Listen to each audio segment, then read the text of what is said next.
Boa noite a todos. Boa noite.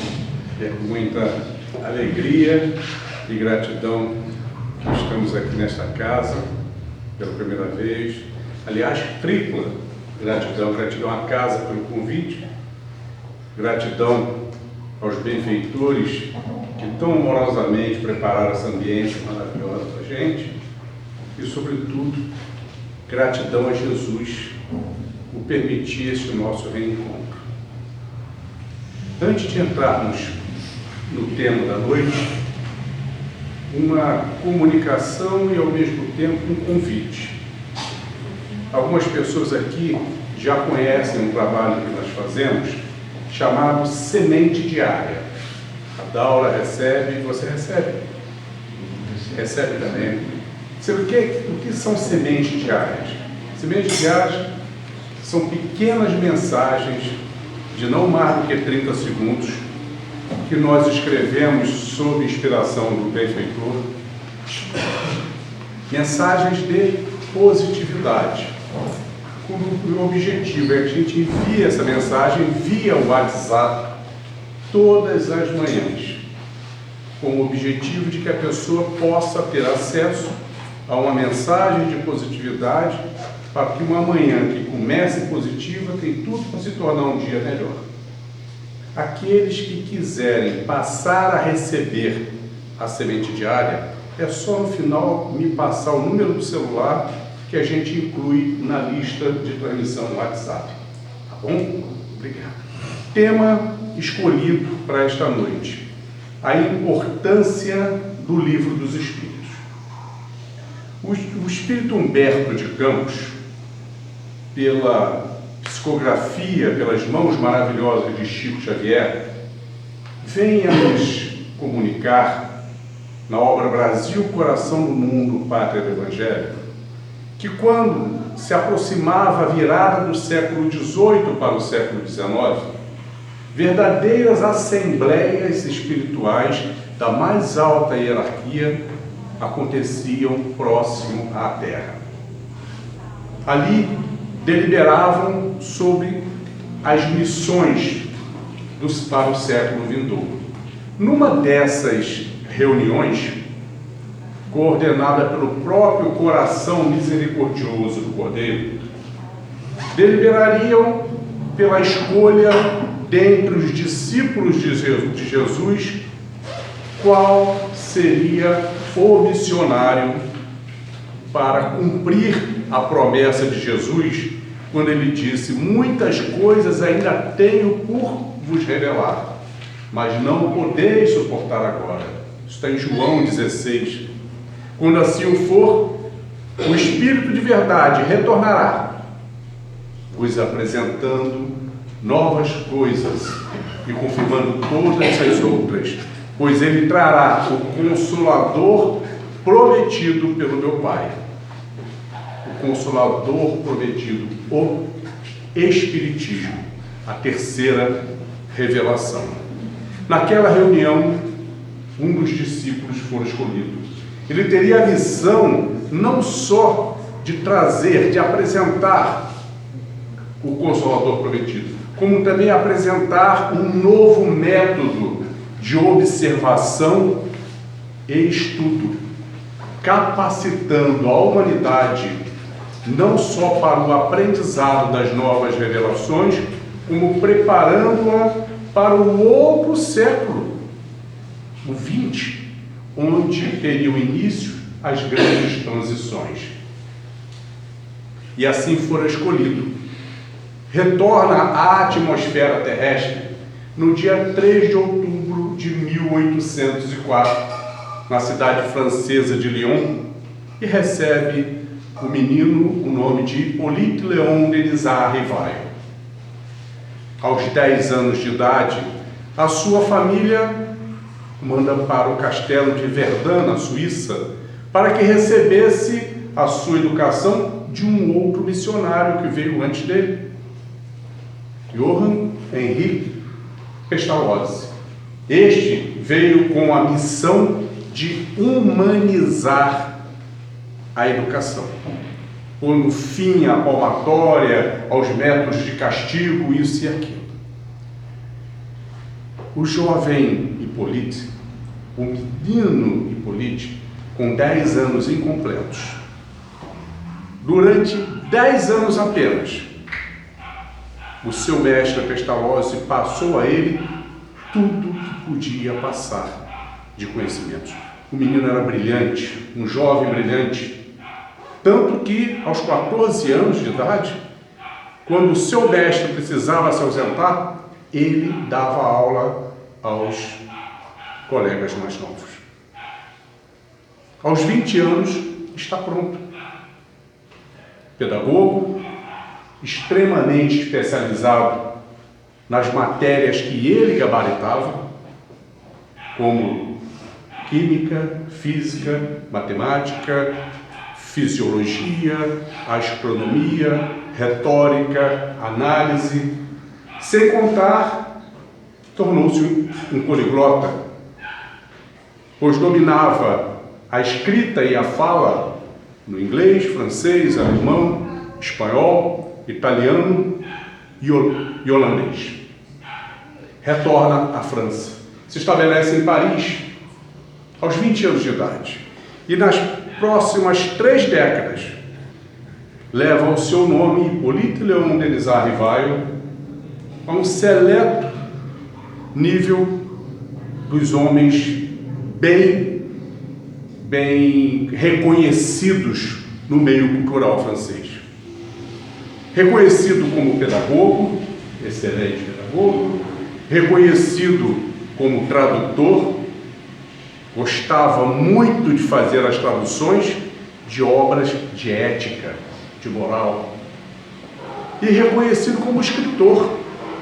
Foram diversos os livros que escreveu, todos voltados à educação. Algum deles tendo conquistado sucesso absoluto. Por exemplo, ele tinha percebido que nos seus alunos, aqueles que tinham dificuldade em matemática, o tinham por deficiência na base.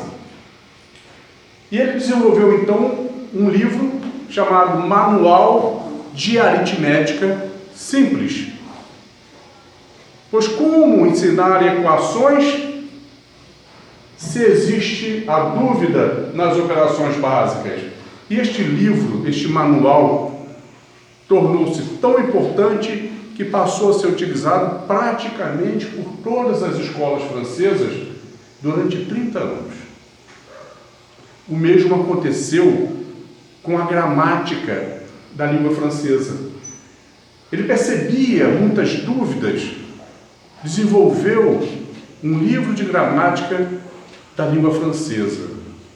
E de tão bom, passou a ser o livro utilizado pela conceituada Universidade de Sorbonne por 40 anos. Tornou-se o livro de gramática. Um verdadeiro gênio. O seu dia parecia que tinha mais de 24 horas, porque ele fazia disso tudo, tendo que passar pelas todas as dificuldades, as adversidades da vida. A vida nunca lhe foi fácil, e mesmo assim lhe sobrava tempo para atender a sua sede de saber. Era um homem preparado para análise, para novos conhecimentos. E foi assim que ele se interessou pela nova ciência, o magnetismo. Magnetismo de Mesmer, aquele que mostrava que todos nós, humanos, temos as nossas energias, o nosso fluido vital, a nossa energia magnética, e temos a capacidade de transferir essa energia a outras pessoas, beneficiando-as, como acontece aqui na casa espírita, no passe. O passe é um passe magnético, com a diferença que na casa espírita, além da transferência da energia do médium passista, junto a ele existe um benfeitor que está enriquecendo aquela energia com a sua energia espiritual. Isso estamos ali em meados do século XIX. Eis que fez valer a promessa de Jesus, como falamos há pouco, muitas coisas ainda tem por dizer, de que o Espírito de verdade traria o Consolador, e uma profecia de Jesus, quando Jesus disse: se os meus discípulos forem calados, as pedras falarão. E os discípulos foram calados ao longo dos séculos, pois aquele cristianismo de amor, de caridade, de humildade que Jesus nos deixou, ele foi sendo adulterado ao longo dos séculos com outros interesses. O cristianismo passou a ser utilizado como um instrumento de dominação, de influência, de poder. A humildade foi colocada de lado. A soberba, a opulência começou a cada vez mais e mais. E então as pedras falaram. Os túmulos começaram a falar. Comandados pelo Espírito de verdade, uma pleiade de espíritos da mais alta hierarquia abrem os canais mediúnicos, que é a mediunidade que sempre existiu, mas de forma mais acanhada. Em todas as regiões do planeta começam os efeitos, os fenômenos mediúnicos. Na Europa, eram os fenômenos das mesas girantes, as mesas flutuantes, onde as pessoas se reuniam ao redor de uma pequena mesa redonda, de 3 pés, do tipo pé de galo, colocavam as mãos sobre ela e elas rompiam a atração da gravidade. Aquilo se tornou um frenesi. As pessoas se reuniam por diversão. Estamos aí em 1854, quando um amigo de Hippolyte, também um magnetizador, o senhor Fortier, o convida: vamos lá ver esse fenômeno? Você já viu? Não? Então vamos ver. Ele não tinha lá grande interesse, mas acompanhou o amigo e observou o fenômeno. Ali, com a sua mente preparada para análise crítica, ele não viu nada demais. Achou que estava vendo mais uma realização do magnetismo humano, pois as pessoas concentravam num único objeto o seu poder magnético e por isso faziam flutuar. Foi o que ele concluiu e não deu importância.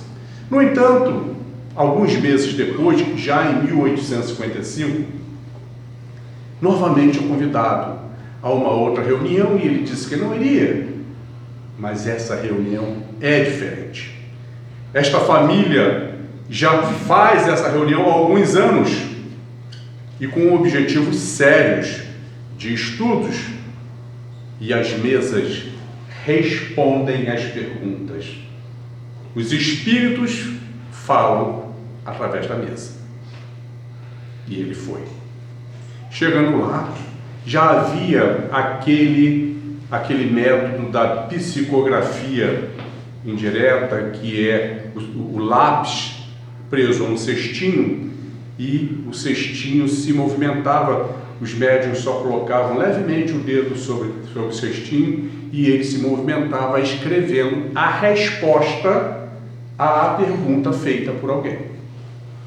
E aí ele observou aquilo e, com a sua mente preparada, ele concluiu: se são os espíritos daqueles que aqui viveram, eu não preciso verbalizar a minha pergunta.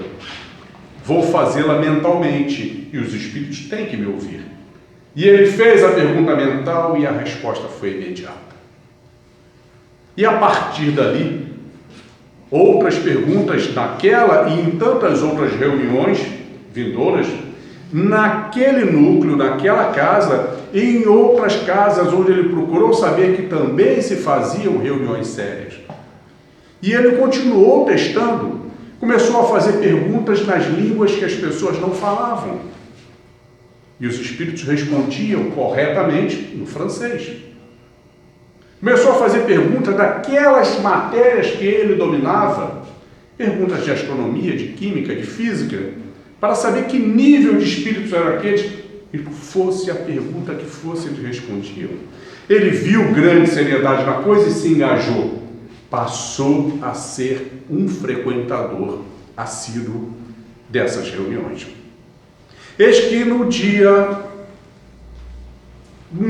certo dia, numa dessas reuniões, o Espírito comunicante lhe dá 3 salvas. Viva, viva, viva ao grande apóstolo Hipólite. Ele não entende, pergunta o porquê da deferência. E o Espírito se identifica como um grande amigo de muitos séculos, Zéfiro, ou Zéfiro, e que os dois vinham juntos desde décadas antes de Cristo, quando viveram juntos na civilização celta, ali mesmo naquela região, nas Gálias, em que ele, Hipólite, teria sido um sacerdote celta, um druida, e que à época respondia pelo nome de Allan Kardec. E que nesta encarnação veio como missionário-chefe para a apresentação da nova doutrina, a doutrina dos Espíritos, que tem como missão trazer de volta o cristianismo primitivo. E ele abraça a missão. Abraça, não entendeu o porquê teria sido ele o escolhido, mas abraçou a missão. Lançou mão de mais de 50 cadernos que aquela família tinha de 3, 4 anos de estudos, com tantas informações dadas pelos Espíritos. Rapidamente ele estudou para ampliar a sua base, para que ele pudesse vir a fazer as perguntas certas, as perguntas bem embasadas. Mãos à obra, e começam as comunicações, as perguntas, e ele começa a fazer a codificação. No entanto, no dia 12 de junho de 1856, comunica-se por psicofonia o comandante da operação, o Espírito de Verdade. Apresenta-se a ele e pergunta se ele teria alguma dúvida, alguma questão. E a primeira questão que ele faz: por que teria sido ele escolhido? Ele não conseguia entender por que teria sido ele escolhido para ser o missionário-chefe, senão um servo, pois tantos existiam mais capacitados que ele.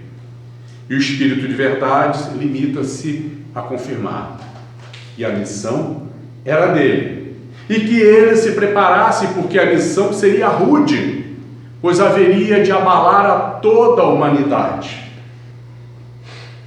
Que se preparasse, pois a missão exigiria uma cota extraordinária de sacrifício, do seu tempo, da sua saúde e até mesmo da sua vida.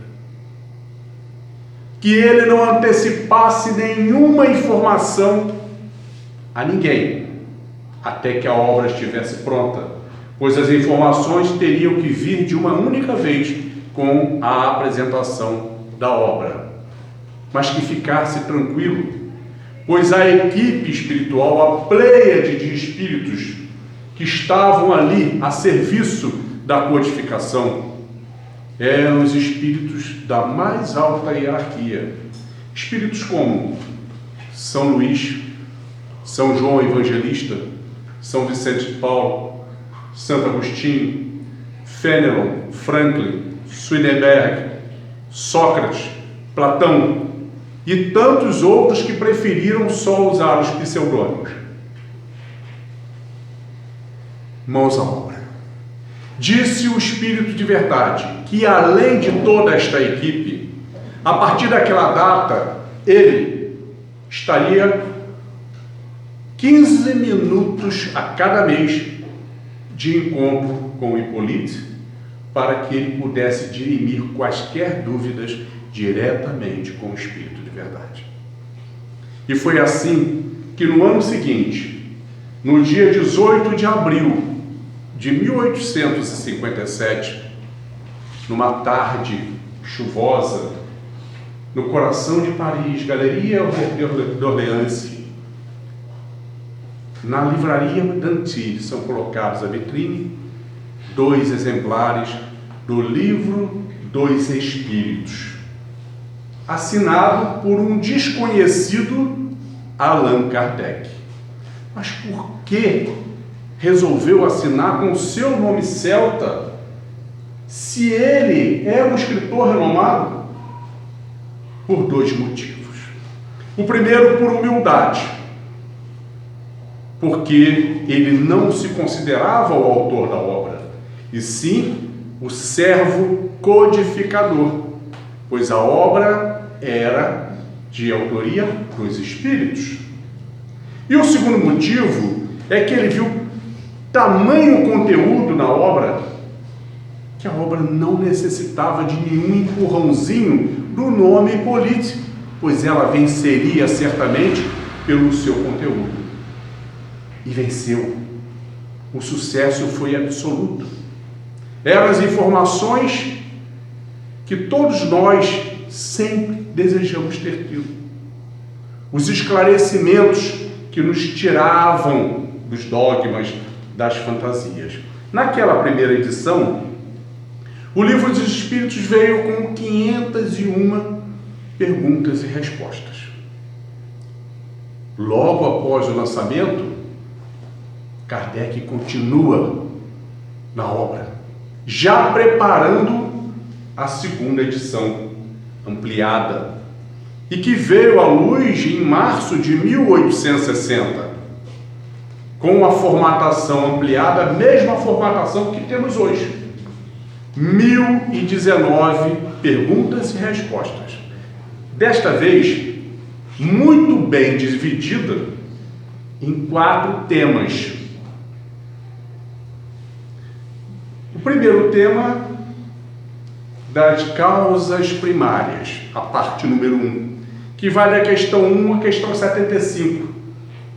Ali, as primeiras respostas àquelas dúvidas eternas nossas.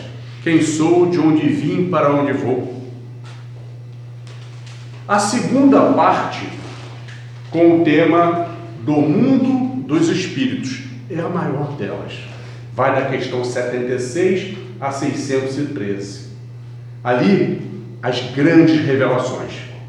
As revelações sobre o mundo espiritual, sobre o mundo material, como se interagem, como são as comunicações, como vivem os espíritos.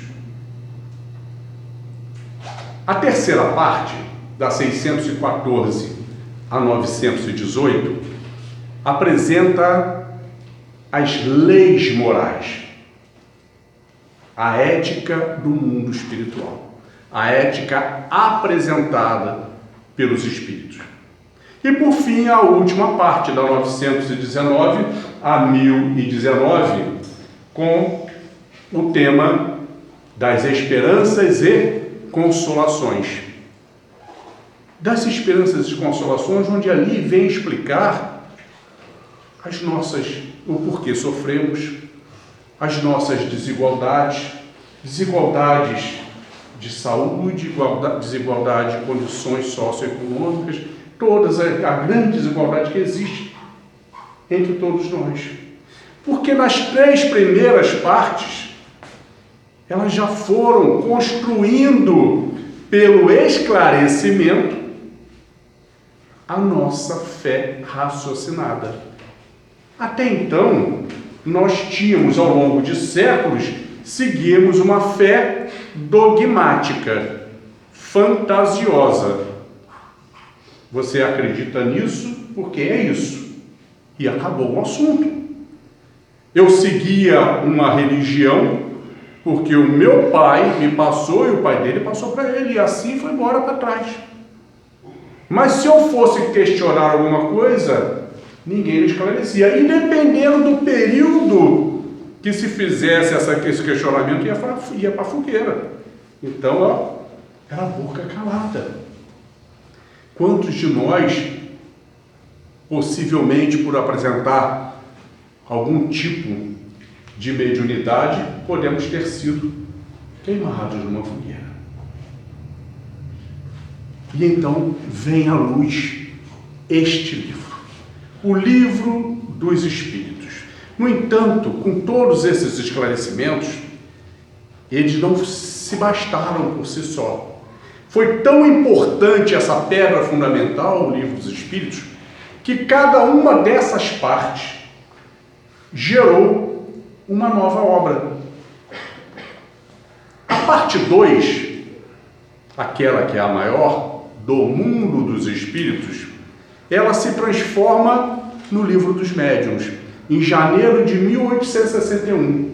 Ela é a segunda parte ampliada, com muito mais informações sobre tudo quanto às relações espirituais, as comunicações, os métodos, os processos, as influências, o que é obsessão, o que é possessão, o que é divinização, o que é fascinação, o que são médiuns, quais são as categorias, o que são os espíritos, como se dividem, em quantas categorias. Realmente um manual de aprendizado sobre o mundo dos espíritos. A parte 3 das leis morais, que apresentava a ética do mundo dos espíritos, em abril de 1864, gera o Evangelho segundo o Espiritismo, um verdadeiro roteiro de bem viver. Mas, baseado em que Kardec fez essa obra? Ele pegou os 4 evangelhos, João, Lucas, Marcos e Mateus, desconsiderou dos evangelhos, dos 4 principais evangelistas, as informações quanto à infância de Jesus, desconsiderou praticamente as informações quanto às profecias de Jesus, desconsiderou as informações quanto aos milagres de Jesus e se ateve somente às informações sobre os ensinamentos morais do Cristo. Por quê? Ele não quis perder tempo com informações que poderiam ser contestáveis por pessoas de outras religiões ou até mesmo pelos nossos irmãos materialistas. Por quê? Podem ser contestáveis. Aquele episódio de Jesus quando criança, você viu, fotografou, tirou uma selfie junto, pode provar que ele fez aquilo? É contestável. Enquanto aquela profecia que Jesus disse acabou se realizando, quem me garante que não falaram o que ele disse depois que a coisa aconteceu? É contestável. E aquele cego que ele curou, alguém fez o exame antes para ver se ele estava cego mesmo? É contestável. Mas quanto aos ensinamentos morais do Cristo, nunca ninguém, em tempo algum, de qualquer outra religião, ou materialista, ateu de carteirinha, conseguiu corrigir uma única vírgula dos ensinamentos de Jesus, porque é a ética perfeita, é a ética do amor. Nunca ninguém disse Jesus errou nisso aqui, não é bem isso.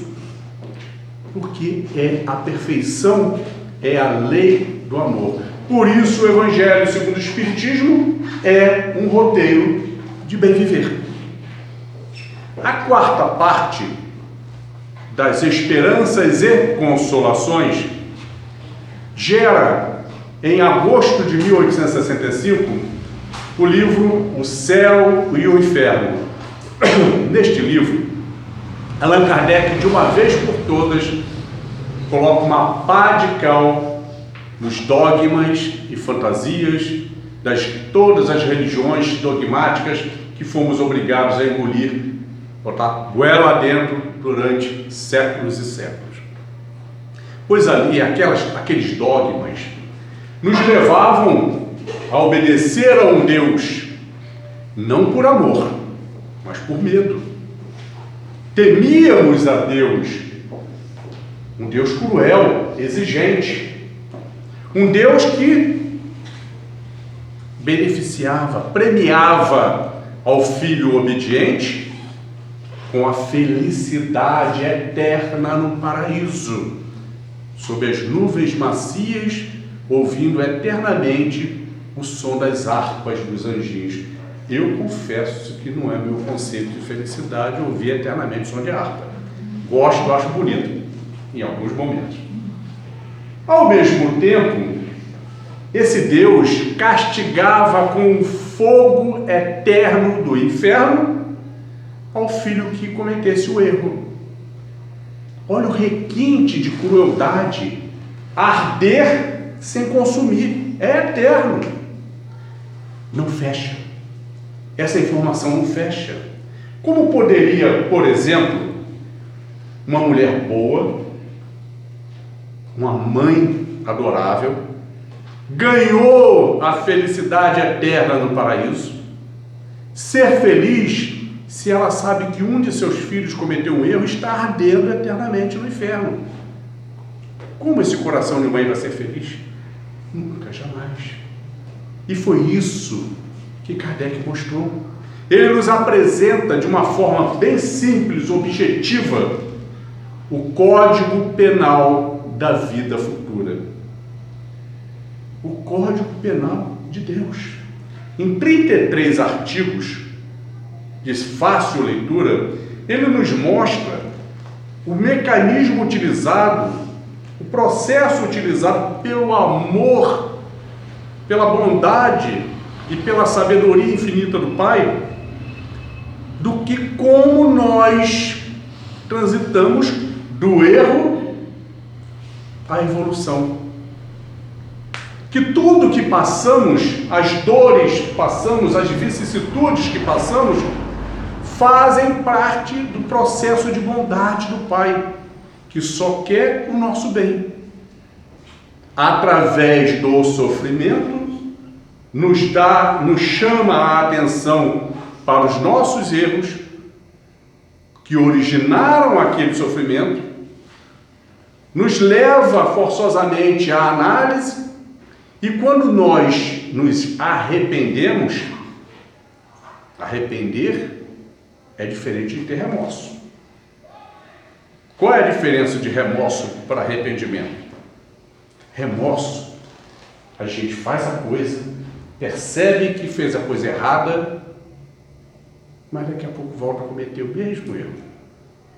O arrependimento, a gente faz a coisa, viu que está errado, mas tomou a consciência de tal forma que nunca mais comete aquele erro. Vai cometer outros novos. Eu costumo dizer que, por exemplo, quase todo dia eu tenho remorso. Saio do trabalho, vou para o restaurante almoçar, aquelas comidas aquilo, eu sempre boto mais do que eu precisava. Quando chego no meio da comida, eu já estou com remorso.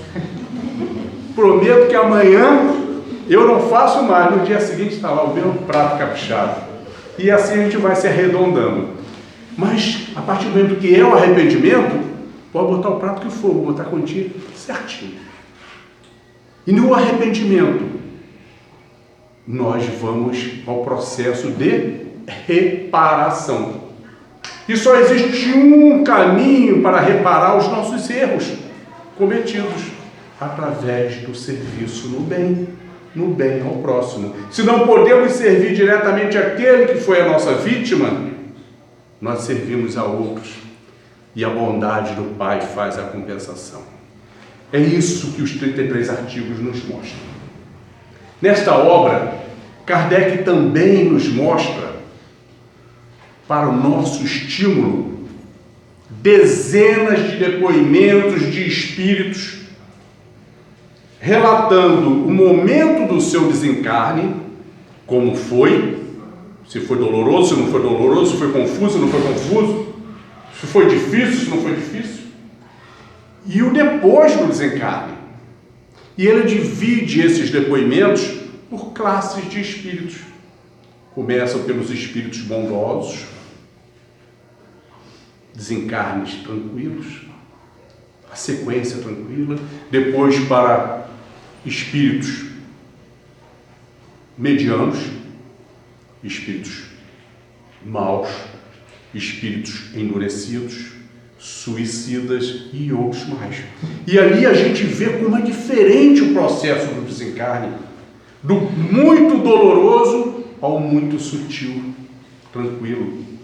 Com que objetivo? Todos nós sabemos aqui a data do nosso nascimento, mas o nosso passaporte já está carimbado para retornar, só não conseguimos enxergar a data. E esses depoimentos nos estimulam a não perder tempo, porque é a coisa mais certa que nós temos pela frente, é o dia do retorno.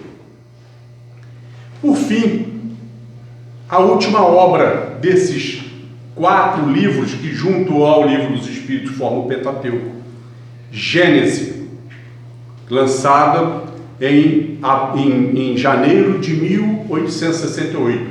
Gênese, como o nome diz, o início, a origem, se reporta à primeira parte do Livro dos Espíritos, das causas primárias. Assim, o Livro dos Espíritos, mais as 4 obras que deles foram geradas, formando este Pentateuco, na realidade, o grande Livro dos Espíritos, o que podemos chamar de um livro de libertação, porque ele, ao mesmo tempo, nos liberta dos grilhões, dos dogmas, das fantasias que por séculos fomos obrigados a seguir, mas também nos liberta da sedução do materialismo que estava em alta, porque quanto mais a ciência veio evoluindo e veio explicando diversos dos fenômenos, mais as pessoas estavam se encantando pelo materialismo. E o Livro dos Espíritos nos fornece as informações, e o Pentateuco nos fornece as informações até mesmo pelo lado científico. Na Gênese existe um capítulo fascinante, Uranografia Universal. Ali temos uma comunicação do espírito Galileu, através do médium Camille Flammarion, onde Galileu anuncia algo que a ciência, na época, não conseguiu entender.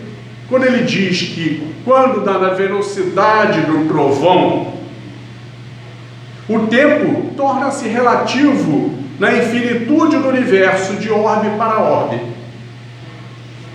Os físicos da época, os cientistas da época, falaram que besteira. A física que seguíamos à época era a física de Isaac Newton, a física newtoniana, onde ele atribuía as grandezas tempo e espaço como sendo absolutas, imutáveis. O tempo é tempo, segundo, minuto, hora, dia, meses, anos, séculos, mas são imutáveis em relação ao espaço. Quando dá a velocidade do trovão, o que é isso, gente? É a velocidade da luz, termo que a ciência não tinha à época. 11 anos depois, nasce um menino que foi batizado como Albert Einstein, e que 3 décadas adiante apresenta matematicamente comprovada a teoria da relatividade universal, dizendo o quê? Que quando a massa é elevada à velocidade da luz, o tempo se torna relativo, o que Galileu já havia dito. Allan Kardec, pela primeira vez, alguém teve a coragem de despersonificar a imagem humanizada de Deus. Até então, Deus era representado por aquele senhor dos cabelos brancos longos, encaracolados, as barbas longas e alvas, o destino de cada um ao seu bel prazer. Ou seja, éramos marionetes de um grande teatro. Aí Allan Kardec, na questão número 1 do Livro dos Espíritos, pergunta: o que é Deus? E não quem é Deus. Quem seria alguém? Uma persona? o que é Deus? E eles respondem: inteligência suprema, causa primeira de todas as coisas. E na sequência foram tantas outras perguntas, cada uma dando mais embasamento, a outra e mais esclarecimento, até que chega a questão número 23. E volta ao mesmo tipo de pergunta: o que é o Espírito? E não quem é o Espírito. O que é o Espírito? E eles respondem: o princípio inteligente de todo o universo. Ou seja, somos nós, filhos do mesmo Pai, e que ocupamos a todo o universo,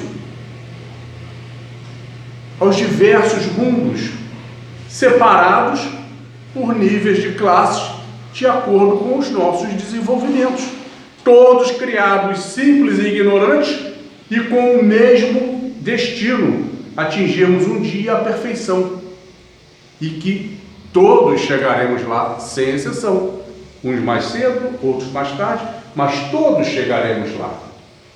Assim, o Espiritismo vem a ser apresentado como uma tríade: ciência, filosofia e religião.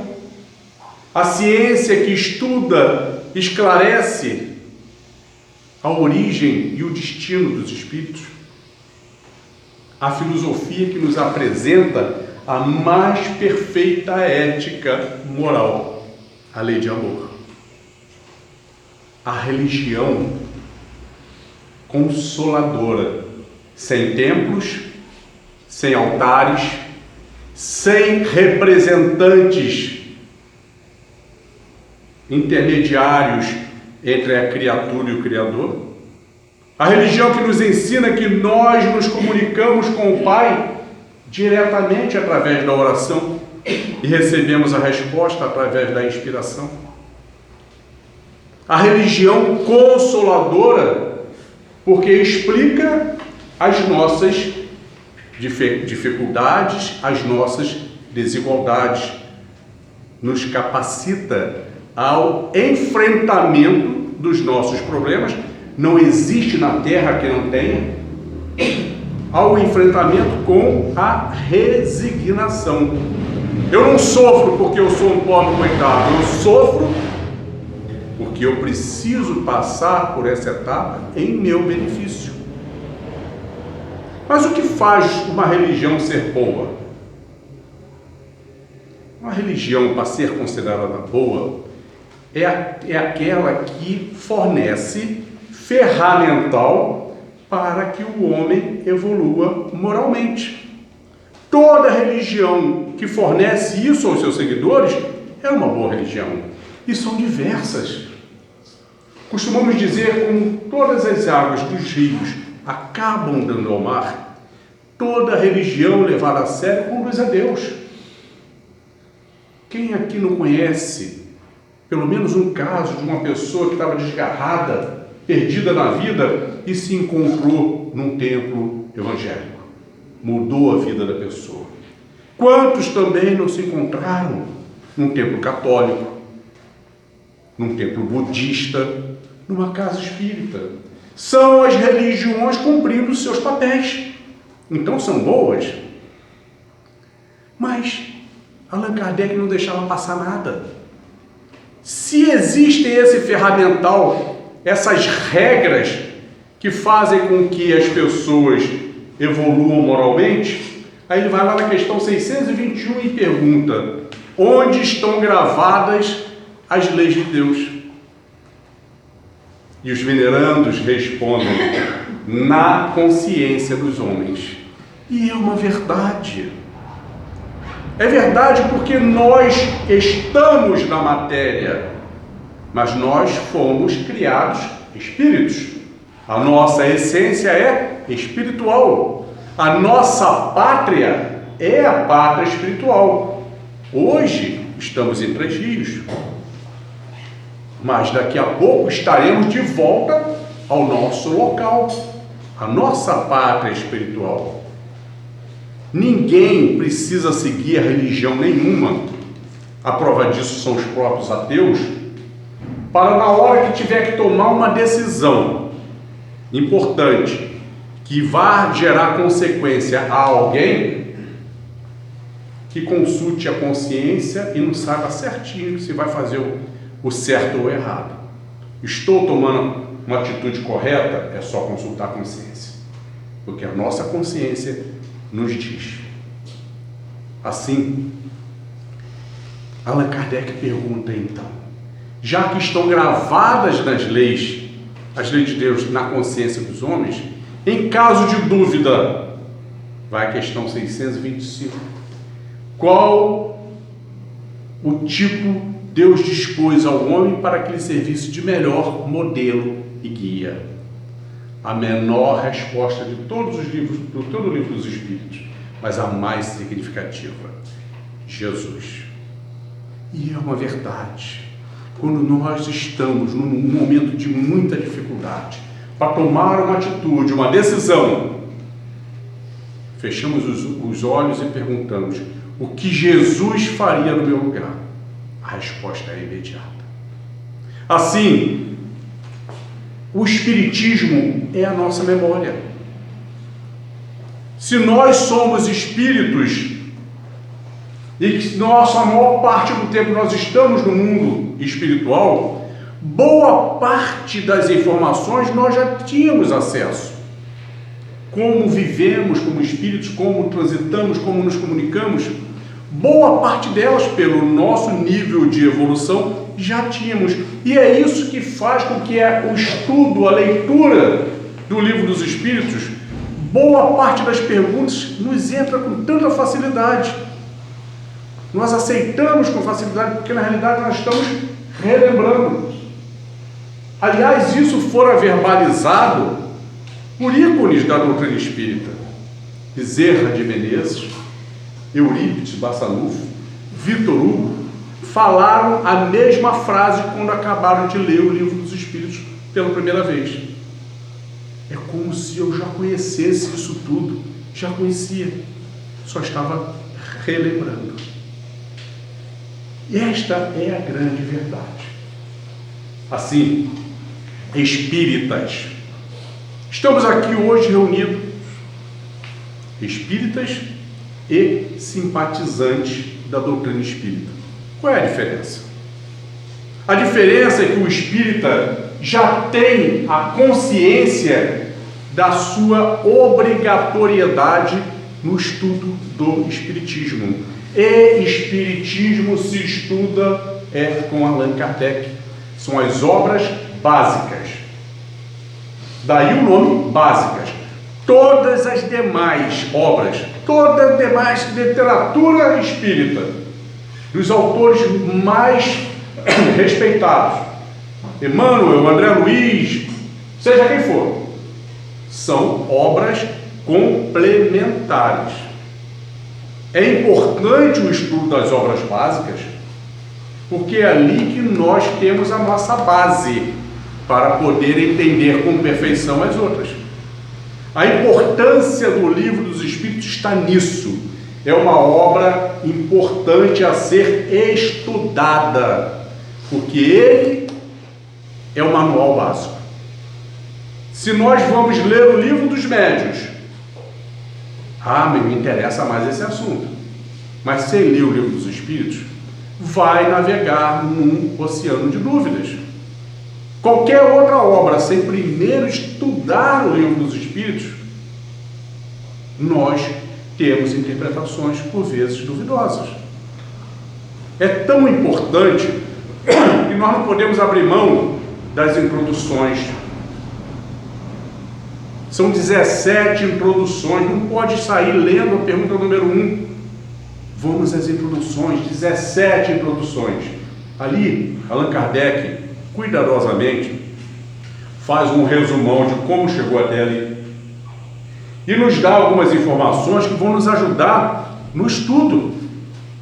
Informações, por exemplo, sobre o método que ele utilizou na criação do livro. Todas as perguntas feitas aos espíritos estão em letras grandes. Todas as respostas dos espíritos estão sempre entre aspas. E todos os comentários de Allan Kardec estão em letras menores. Assim, em qualquer momento da leitura, a gente sabe se está lendo o comentário de Kardec ou a resposta de um espírito. Ali também ele nos mostra a necessidade da criação de novas palavras. Novos conceitos exigiram novos termos que viessem a representar aqueles conceitos.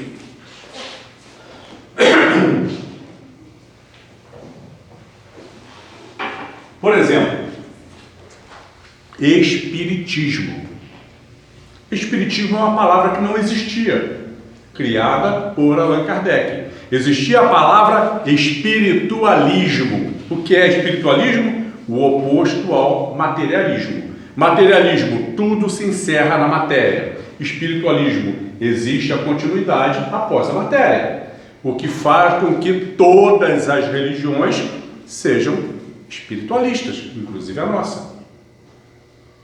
Mas espiritismo, Kardec pegou o radical spirit e colocou ali o sufixo ismo.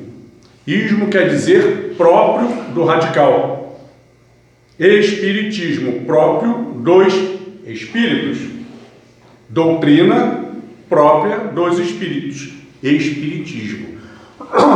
Derivando daí, criou a palavra espírita, que vai representar o seguidor da doutrina dos espíritos, o seguidor do espiritismo. Toda e qualquer outra religião que se diga espírita não o faz por ignorar esta informação. Não tem problema, não ofende a ninguém. Nós estamos careca de cometer um erro grave. Eu boto a carapuça e vai até o calcanhar. Quando me perguntavam, Luiz, qual é a sua religião? Sou kardecista. Não existe doutrina de Kardec. Kardecista seria Kardec mais ismo. Kardecismo, doutrina de Kardec. Ele não não existe essa doutrina, existe a obra kardeciana, codificada por Allan Kardec. Já que não existe a doutrina kardecismo, também não existe kardecista.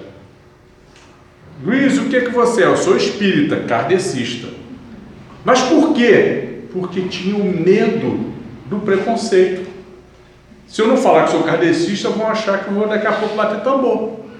O que não há problema nenhum. Como acabamos de falar há pouco, toda religião levada a sério conduz a Deus. Os nossos irmãos umbandistas, candomblecistas, que levam a coisa a sério, com a base moral a sério, fazem realizações fantásticas. Qual é a sua religião? Eu sou espírita. Por vezes a pessoa vai perguntar, é de mesa branca? Essa mesa branca eu procuro até hoje. Nós cometemos esse erro. Assim, minha gente, quando nós frequentamos uma casa espírita, quando nós estamos ali, começa a frequentar, e quanto mais a gente frequenta, mais a gente vai percebendo essa psicosfera maravilhosa, esse sentimento de harmonia, de respeito. Começa a verificar que as pessoas ali estão focadas em servir aos mais necessitados, servir ao bem, servir ao amor, que as pessoas ali estão combatendo as suas vaidades, seus orgulhos, buscando melhorar as suas falhas, corrigir os seus erros. Aí acende dentro da gente aquela vontade de querer fazer, de querer participar. É natural. Vou tirar um dia para trabalhar na casa espírita. Eu quero um dia me envolver em alguma coisa. Ótimo, vamos bater palma. Eu quero o quê? Eu quero ir para a mediúnica. Ou então eu quero participar do atendimento fraterno. Ou então eu quero ser passista, quero dar o passe. Eu quero evangelizar. Ótimo.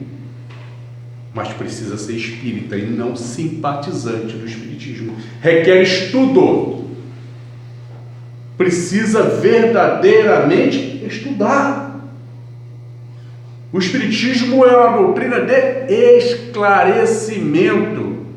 Porque quando o indivíduo assume responsabilidades, atividades na casa espírita, mas não tem a preocupação do aprendizado, ele estará cometendo um erro imenso, uma irresponsabilidade imensa para consigo mesmo e para com a doutrina espírita.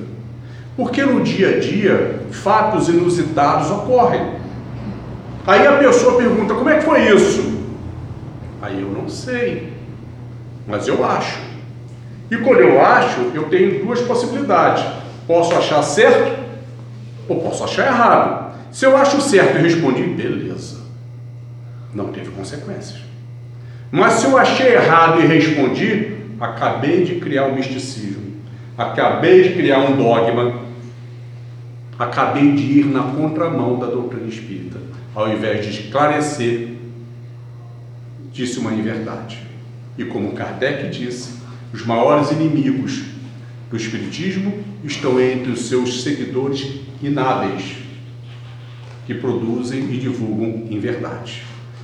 Não o fazem por mal, o fazem por falta do estudo. Assim, ser espírita é estudar.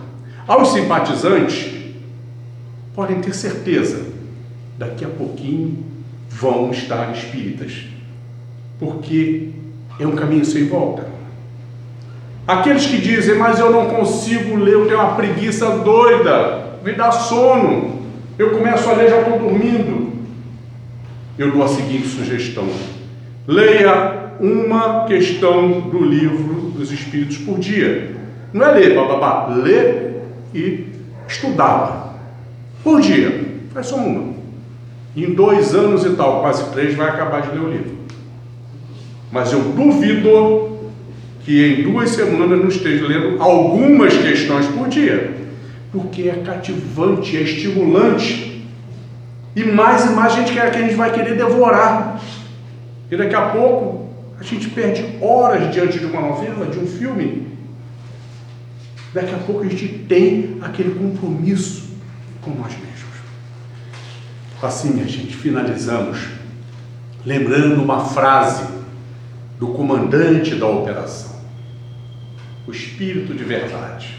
Essa frase está lá no Evangelho segundo o Espiritismo, no seu capítulo 6, quando ele diz: Espíritas, amai-vos, eis o primeiro ensinamento. Instruí-vos, eis o segundo. E por este apóstolo Hippolyte Léon Denis Rivail, Allan Kardec, a nossa gratidão. E, sobretudo, a nossa gratidão ao Pai. E assim, agradecemos, Senhor, por mais esses momentos de paz, em que te sentimos aqui em vibrações fraternais.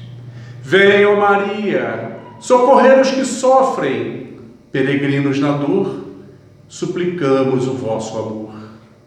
Quando a dor bater a porta, sejamos gratos a Deus, pois Ele sempre, sempre abençoa os filhos seus.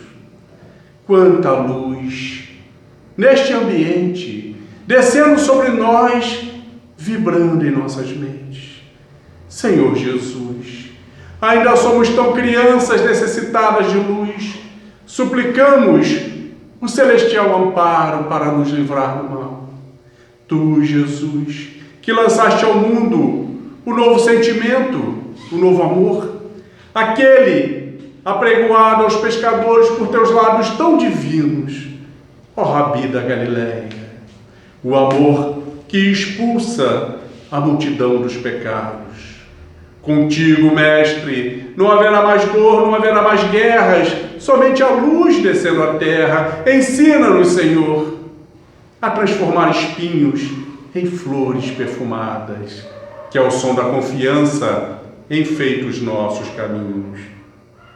Vem guiar os peregrinos nos mistérios do destino, afastando a escuridão. Vem, ó meigo Nazareno, vem com teu olhar sereno toda a terra iluminar. Os teus passos pela areia do mundo o vento não leva, o mar não desfaz. Com teus ensinamentos, mestre, tudo se torna mais belo. É a chuva caindo, é o campo em flor, e acima de tudo é o amor, é o amor. A nossa alegria é bem do Evangelho, vibra e contagia da criança ao velho. O Senhor nos convida a ninguém julgar, porque nesta vida qualquer um pode errar. Ó Mestre, fazei com que eu busque mais consolar que ser consolado, pois fica sempre um pouco de perfume nas mãos que oferecem rosas. O Senhor nos ensinou a caridade, luz, bondade e amor, verdade e fé. Nosso grande tesouro é a água viva, é o pão que sacia, é este amor que vem de Ti, ó Jesus. Abriremos sempre os nossos corações, vencendo as nossas indecisões, ouvindo a Tua voz, Senhor, que pelas estradas da vida nos conduz ao bem, na alegria ou na dor. Que seja o amor a nossa bandeira de luz. Amado Mestre Jesus, que o Senhor seja a luz em nosso vogar, que o risco não nos impeça de tentar ganhar o mar com um instrumento que se chama amor. Abençoe, Senhor, a nossa união como bons amigos, como bons cristãos, e assim lembrarmos sempre que no reino da paz e da luz, à espera por nós, Tu estás, ó Jesus, e que por todo o universo infinito, conosco Deus está. Obrigado, Deus, pelo vosso amor e pela nossa existência. Obrigado, Maria, pelo vosso amor e pela vossa assistência. Obrigado, Jesus, pelo vosso amor, ensinamentos e benevolência. E obrigado a todos pela atenção e paciência. Fiquemos em paz. Graças a Deus.